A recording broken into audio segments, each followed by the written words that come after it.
Well, I want to welcome the two of you here today, and I'm so glad you've been able to take the time this morning to log in and be with us. I'm really excited about what we're talking about today. Of course, the whole topic is mental health and emotional health, and if there was ever a time when we needed to find out more about that, it's the hour in which we live right now. And so I have lots of questions. I'm going to be shooting at all of you, so get ready, fasten your seatbelts. But before I dive into that, I'm going to introduce both of you. And so the first one presenter we have is Corinne Mandin. And Corinne is a registered psychologist, social worker who works at Master's Counseling Service here in Calgary. Her clients include older children, teens, adults, couples, and families.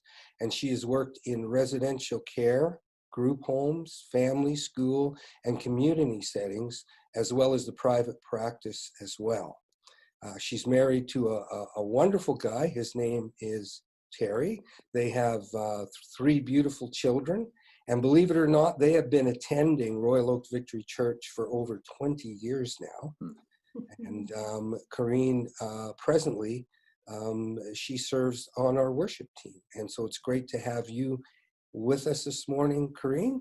The other presenter we have is Jeremiah Lafayette.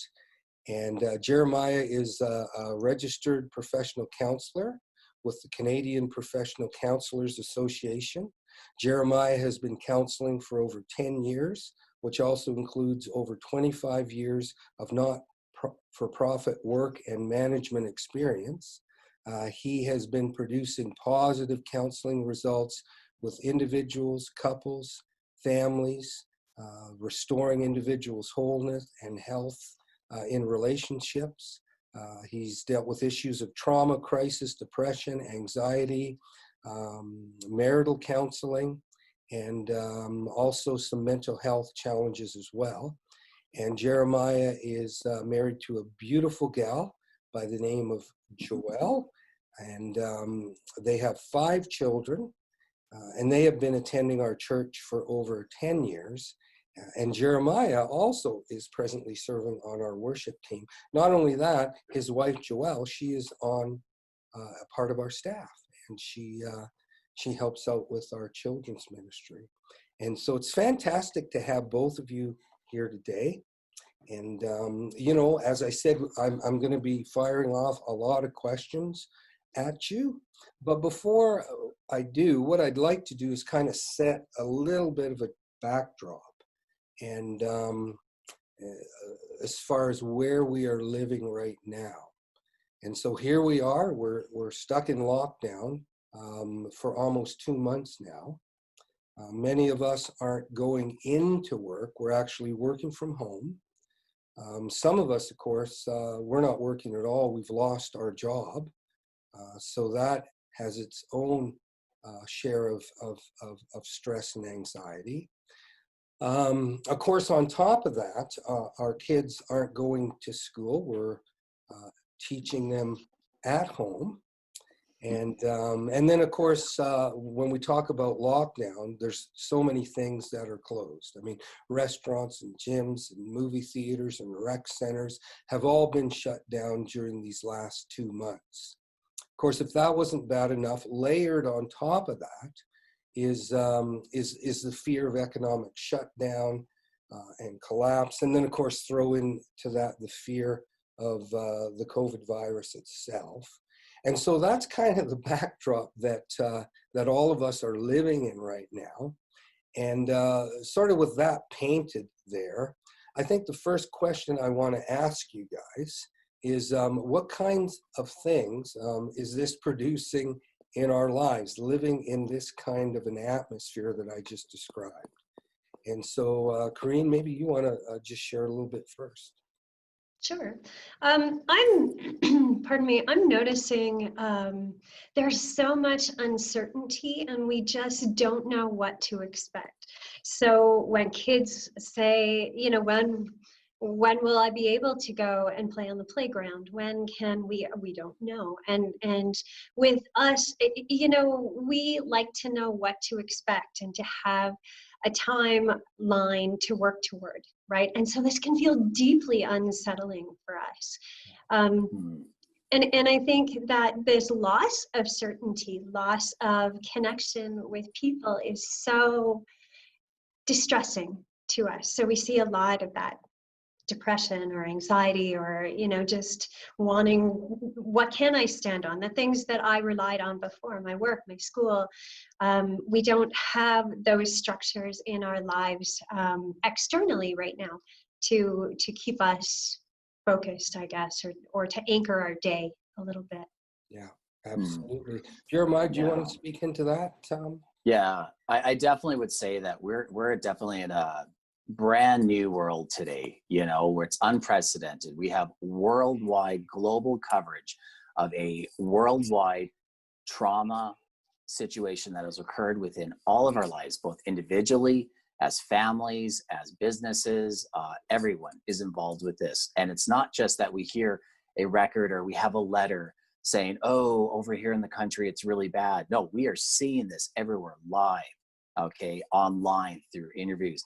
And that's completely, even when we compare things like World War II with things like Vietnam, bad circumstances and situations that have happened and created trauma and loss within lives, you'd still be a week or 2 weeks away before you'd actually get the report. No, it's happening now. We find out. We can just watch our prime minister give his daily update, and just watch it.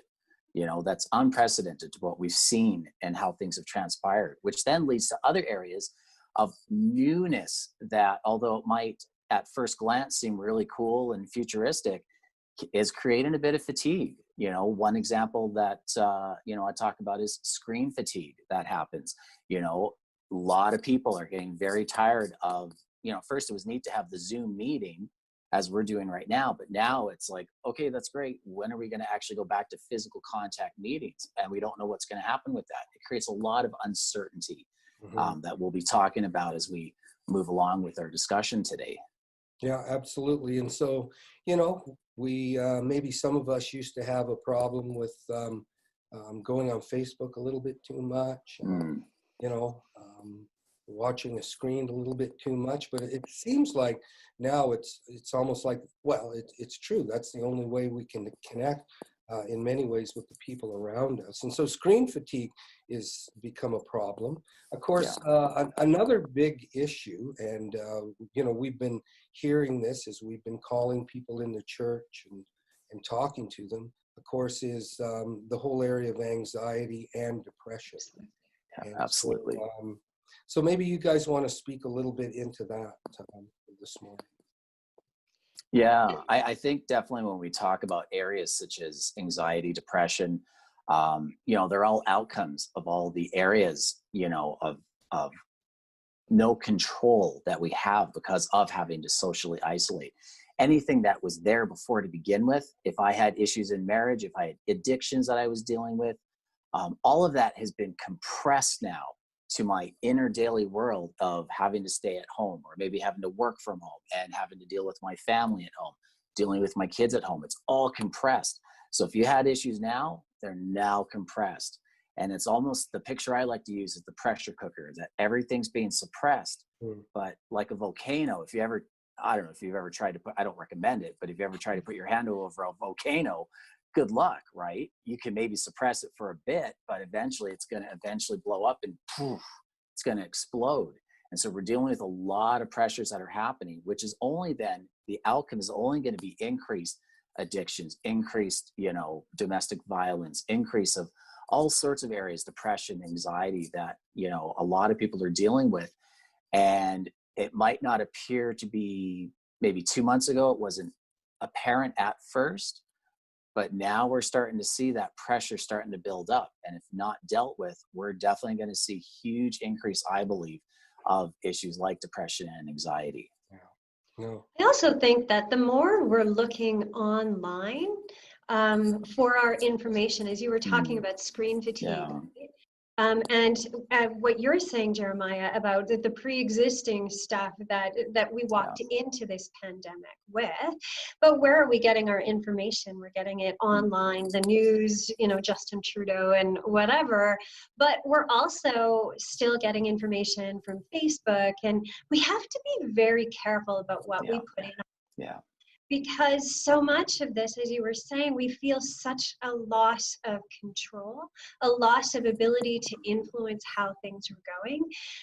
And what I find is that the more we're focusing on some of this negative messaging, oh my goodness, then it really starts quite a cascade of negative, helpless, frustrating thoughts and feelings. And the way I sort of approach a lot of the people that I work with, it's like, okay, well, what are you thinking about? What are you focusing on, right? Because that very much influences the feelings that we have.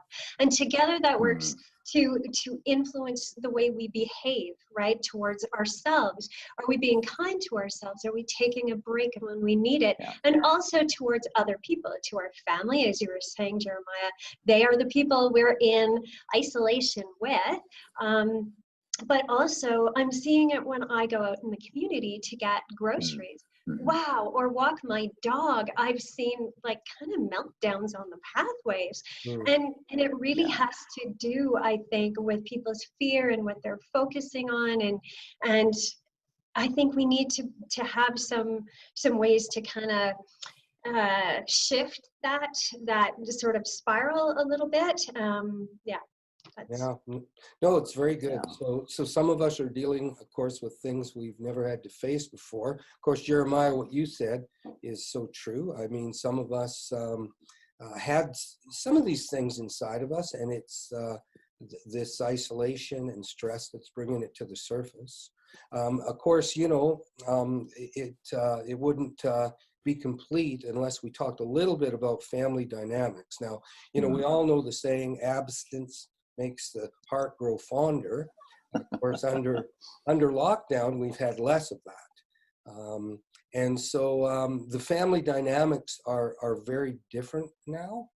And so maybe you guys could speak into a little bit more. Okay. Yeah. Do you want to go first, Corinne? You go ahead. All right. So with me, one of the messages that I've been sharing with families and with clients, especially those with family, and this also applies for individuals as well. So if you're single and you're just alone in your apartment, it's the concept of creating space. Okay, we have to create space. And when we say create space, I don't mean social isolation. I mean more in the sense of creating a time of individual space. I need to have healthy time where I have time of my own, that I'm spending time from a church perspective. I need time to maybe pray, time to listen to some worship music, time to just spend some time in prayer. And then the other side of it is I have to create intentional space with my family. And the way I like to look at this, especially with families, is this is a way where you have to connect with other people. We have to create intentional space for connection. And so out of that, we have to split that into two subgroups, okay? Especially if you have a family. The first part is your partner, all right? You have to create space. It's so easy with life to get all muddled up and messed up together, especially with the kids and all the other dramas that are happening within the world, in our own lives, in our families' lives, and in just everyday life. So we have to create that space for our partner, okay? Even if it is just going for a walk with our partner, doing something. Then we have to create intentional space with our family, with our friends, our children, whatever that looks like. And this is why it also applies to the single individual. Out of that, we now create healthy boundaries within this space that creates a normalization within our lives that helps us to be able to deal with these things more. And we're also more connected with ourselves, all right, in order to be more present with our partner and our family and friends. So creating space, super important.